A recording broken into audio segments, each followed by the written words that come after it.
শাকিব খানের তুফান সিনেমার trailer leak হয়ে গেছে। শাকিব খানের তুফান সিনেমা ক্ষতি করার জন্য কতই চেষ্টা করছে হ্যাটার্সরা।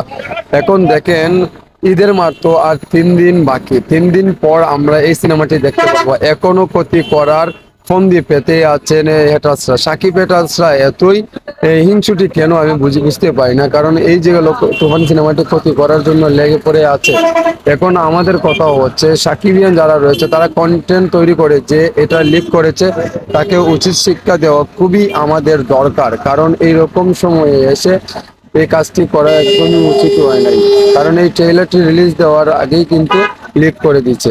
তো বন্ধুরা, আপনারা এটা নিয়ে কন্টেন্ট তৈরি করেন এবং কি এটার প্রতিবাদ করেন। আমি আমার জায়গা থেকে প্রতিবাদ করছি, কারণ এখন আমার কাছে সময় নেই। তারপরেও দেখতেই পাচ্ছেন ভিডিওর কোয়ালিটিটাও বেশি একটা ভালো না, তারপরে আমি আপনাদেরকে সাথে নিয়ে আমি প্রতিবাদ করলাম। সো বন্ধুরা, আপনারা ভালো থাকেন, সুস্থ থাকেন, আল্লাহ হাফেজ।